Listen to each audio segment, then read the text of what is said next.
Hi అండి, అందరూ బాగున్నారా? ఈరోజైతే మేము గూడెం షాపింగ్ అయితే వెళ్ళామండి. వెళ్ళినప్పుడు వస్తూ మళ్ళీ ఇంటికి వచ్చి వంట చేసుకోవాలనేసి సాంబార్ అయితే తీసుకొచ్చాను. వస్తూ ఆ సాంబారి జతకి అరటికాయ బజ్జీలు అండ్ మిరపకాయ బజ్జీలు అయితే వేయలేదండి. అరటికాయ బజ్జీలు వేస్తే మా హస్బెండ్ అన్నారు, మిర్చీలు ఉన్నాయి కదా, 2 మిరపకాయ బజ్జీలు కూడా వెయ్యి అన్నారండి. సరే కదా అనేసి అదే పిండిలో 2 పచ్చిమిరపకాయలు కూడా అలా ముంచి అలా తీసాను. చూసారా ఎంత బాగా వచ్చినాయో.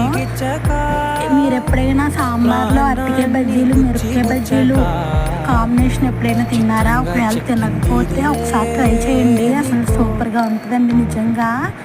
మేమైతే అవి వేసుకుని ఆ సాంబార్లో నంచుకుని అయితే తినేసాము. ఫ్రై అయితే తీసుకోలేదండి, అందుకనేసి ఇవి అయితే వేసాను. ఇవి నంచుకొని తిన్నాం, సూపర్గా ఉన్నాయండి.